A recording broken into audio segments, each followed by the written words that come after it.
Para sa maraming Pilipino, adobo is life.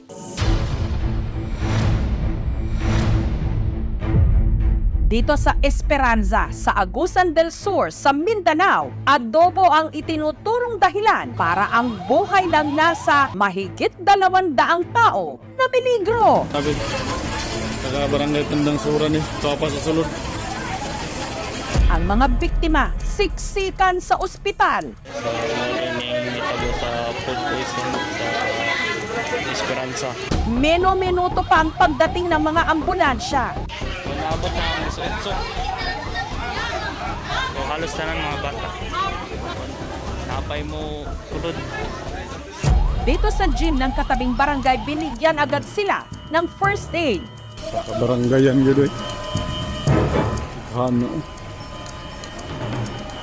Ang kanilang mga swero, isinabit na muna sa pinagtagpi-tagping kahoy. Lahat sila ang sinisisi sa kanilang pagsusuka. Ang kinain nilang atay ng manok na inadobo. Nadismaya po ako kasi, panis na. 3 beses ko po siyang inamoy. Sabi ko, mabaho. Durog-durog na yung atay. Saan ba nang galing ang adobong atay ng manok na hinihinala nilang kamuntikan na sa kanilang pumatay?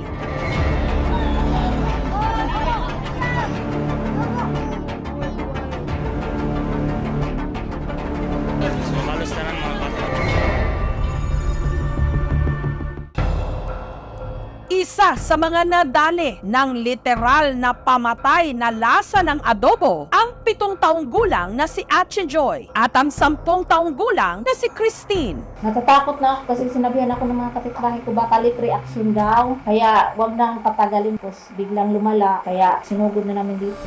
Sa 216 na mga biktima, humigit kumulang 60 mga bata. Ang pinakabatang biktima, ang 1 taong gulang lang na sanggol.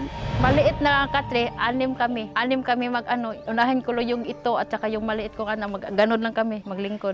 Nagsimula raw ang lahat nito lang Lunes nung nagsagawa ng mass feeding ang isang non-government organization para sa mga nasalanpa ng baha. Pagdating ng alas 12, pumunta kami doon yan, nagbigay ng pagkaon. Gutom na kami, kasarap kay kainin, atay at saka itlog.